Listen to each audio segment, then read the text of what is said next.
Kerala state AIDS control സൊസൈറ്റിയും സംസ്ഥാന national service സ്കീമും സംയുക്തമായി നടപ്പാക്കുന്ന യുവജാഗരൺ പദ്ധതിയുടെ ഭാഗമായി Kayamkulam MSM higher secondary school NSS unit ബോധവൽക്കരണ പരിപാടി സംഘടിപ്പിച്ചു. ഇതിന്റെ ഭാഗമായി പ്രശസ്ത കാതിക സീന പള്ളിക്കരയുടെ നേതൃത്വത്തിൽ നടന്ന കഥാപ്രസംഗം ശ്രദ്ധേയമായി. കേരള സ്റ്റേറ്റ് എയ്ഡ്സ് കൺട്രോൾ സൊസൈറ്റിയും സംസ്ഥാന നാഷണൽ സർവീസ് സ്കീമും സംയുക്തമായി നടപ്പാക്കുന്ന യുവജാഗരൺ പദ്ധതിയുടെ ഭാഗമായി Kayamkulam MSM higher secondary school NSS unit ബോധവൽക്കരണ പരിപാടി സംഘടിപ്പിച്ചു. കൗമാരക്കാരുടെ വളർച്ചയും വികാസവും, HIV, എയ്ഡ്സ്, ലൈംഗിക രോഗങ്ങൾ, ലഹരി വസ്തുക്കളുടെ ദുരുപയോഗം, ശുചിത്വം, പോഷകാഹാരം, ലിംഗസമത്വം തുടങ്ങിയ വിഷയങ്ങളിൽ വിദ്യാർത്ഥികൾക്ക് അവബോധം നൽകുക എന്നതാണ് പദ്ധതിയുടെ ലക്ഷ്യം.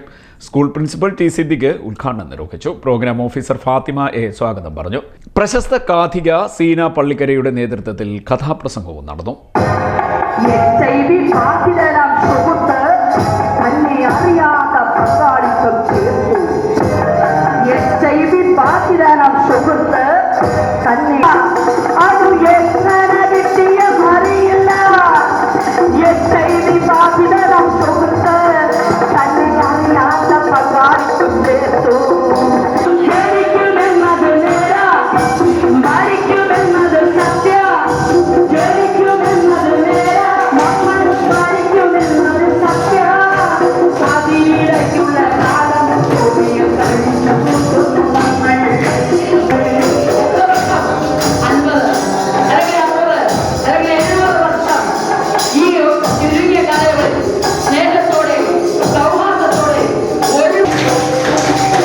അധ്യാപകരായ Bahiyath Mol, Ranju VR, NSS leader Gauri Raj തുടങ്ങിയവർ സംസാരിച്ചു.